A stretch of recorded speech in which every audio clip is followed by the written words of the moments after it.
আসসালামু আলাইকুম প্রিয় দর্শক, কেমন আছেন আপনারা?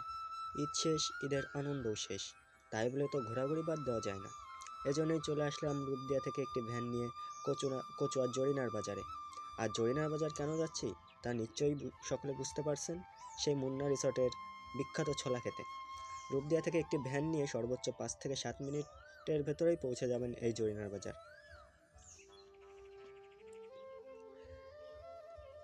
আশেপাশের প্রাকৃতিক দৃশ্যের মধ্য দিয়ে চলে যাচ্ছে সেই জরিনার বাজার।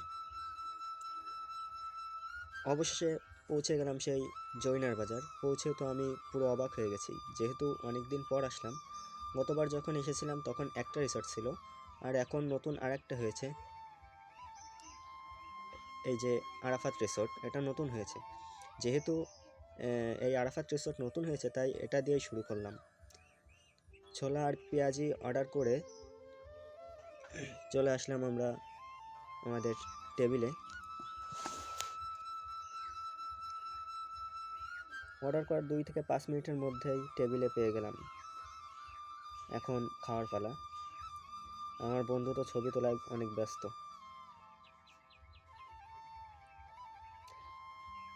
মাশাআল্লাহ, নতুন হিসাবে স্বাদটা অনেক ভালো ছিল, খাইতেও মজা লাগছিল।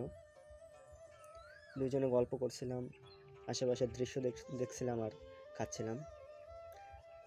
যেহেতু এটা নতুন, এর ডেকোরেশনটাও অনেক ভালো ছিল এবং অনেক পরিষ্কার পরিচ্ছন্ন ছিল। পেঁয়াজুটাও মাশাআল্লাহ অনেক সুন্দর ছিল। শুধু তো একটা খেলে হবে না, এবার খেতে চলে আসলাম মুন্না রিসর্টে, সেই পুরাতন আগে যেটা ছিল এটাই আগের তুলনায় অনেক ভিড় ছিল। তো এখানে প্রথমে দেখছিলাম যে কী কী আছে। এখানে চটপটি, ফুচকা এবং ছোলা আর পেঁয়াজও আছে, আর বিভিন্ন কোল্ড ড্রিঙ্কস পাবেন এখানে। তো আমরা প্রথমে কি খাবো, প্রথমে চটপটি অর্ডার দিয়েছিলাম, তো পরে পরিবর্তন করে আবার ছোলাই দিলাম, যেহেতু ওখানে ছোলা খেয়েছি। তুলনা করে দেখবো যে আসলে কোনটা ভালো। তো ছোলা অর্ডার দিয়ে আমরা টেবিলে চলে আসলাম।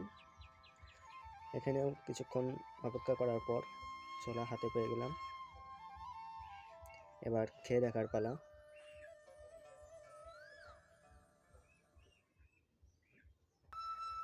মাশাআল্লাহ, এটাও অনেক ভালো ছিল। তবে আপনাদের বলবো যে এটা যেহেতু পুরাতন হয়ে গেছে, মানে পুরাতনের তুলনায় এটার স্বাদ অনেক ভালো থাকার কথা ছিল, কিন্তু এদের ঐতিহ্যটা দিন দিন হারিয়ে যাচ্ছে। কিন্তু নতুন হিসাবে আরাফাত রিসর্টের ছোলাটা অনেক ভালো ছিল।